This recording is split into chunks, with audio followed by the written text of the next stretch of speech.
बरं ऐका, आंब्याचा सीझन आहे तोपर्यंत ही खुटखुटीत अशी ही आंबावडी एकदा नक्की ट्राय करा. बनवायला अतिशय सोपी. तर इथे मी ओलं नारळ घेतलेलं आहे. ओल्या नारळाची काळी पाट काढून घेतली, स्लाइसेसमध्ये कट करून घेतले. 1 वाटी ओलं नारळ घेतला, त्याच वाटीने 2 वाटी आंब्याचा गर घेतलेला आहे. त्यानंतर त्याच वाटीने अर्धी वाटी मलाई घेतली, 1.5 वाटी साखर घेतली. आता आंबा इथे कुठलाही घेतला तरी सुद्धा चालेल, फक्त आंबट चवीचा घेऊ नका. तर अशा पद्धतीने मिक्सरला एकदम फाईन पीस याला जे आहे फिरवून घेतलं आणि छान असं हे आपलं बॅटर जे आहे तयार झालं.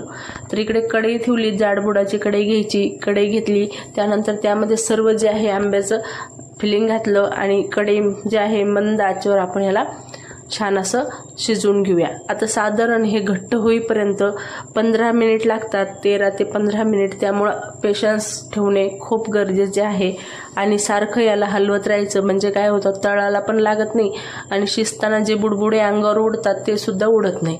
तर हे बघा, साधारण 10 मिनिटांनी असं एवढं घट्ट झालेलं होतं, पण आणखीन थोडंसं घट्ट करूया. तर इथे मला साधारण 15 मिनिटं लागलेले आहे आणि पूर्ण मी जे आहे मंद आचेवरच शिजवून घेतलेलं आहे. त्यानंतर एखाद्या ताटाला, ट्रेला थोडंसं तुपाने ग्रीस करून घ्यायचं, अगदी 2 ते 3 थेंब तुपाने, आणि हे संपूर्ण जे आहे आपलं वडी थापून घ्यायची.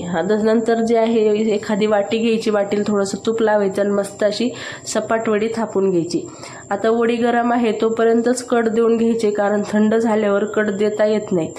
तर गरम गरम यामध्येच मी कट देऊन घेतले आणि साधारण तास 1.5 तास रूम टेम्परेचरवर थंड करण्यासाठी ठेवली.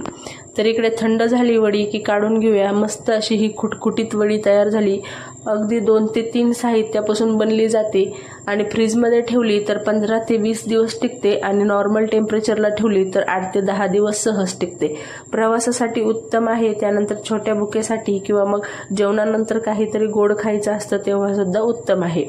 तर ही आंब्याची खुटखुटीत वडी जी आहे एकदा नक्की ट्राय करा. सीझन जाण्या अगोदर तरी आंब्याची वडी एकदा ट्राय करा. तुमची रेसिपी कशी झाली मला कमेंट करून सांगा. तुमचा अनुभव माझ्यासोबत शेअर करा. रेसिपी थोडी जरी आवडली असेल तर चॅनलला सबस्क्राईब करा. सविस्तर रेसिपी पाहण्यासाठी खाली दिलेल्या त्रिकोणी बटनावर क्लिक करा आणि रेसिपी जास्तीत जास्त तुमच्या मैत्रिणींना, नातेवाईकांना शेअर करा आणि सबस्क्राईब करायला विसरू नका.